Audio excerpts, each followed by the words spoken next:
हरे कृष्ण कृष्ण कृष्ण हरे हरे, हरे राम राम राम हरे हरे। आप सभी को मेरा प्रणाम।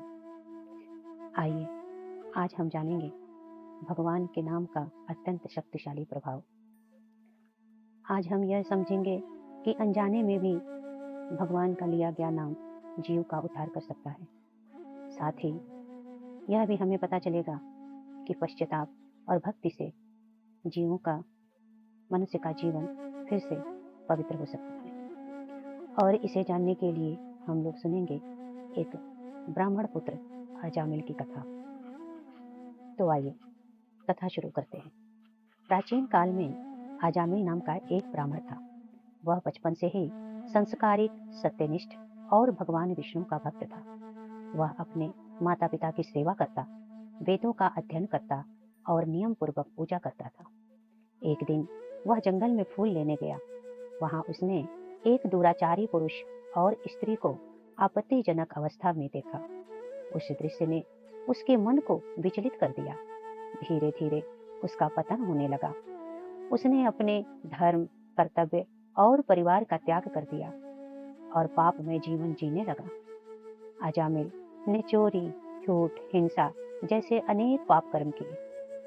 कुछ समय बाद उसने उसी स्त्री से विवाह कर लिया। उस स्त्री से उसके कई पुत्र हुए। उसने सबसे छोटे पुत्र का नाम नारायण रखा। वृद्धावस्था में अजामिल बहुत बीमार हो गया। उसके पापों का फल देने के लिए यमदूत उसे लेने आए।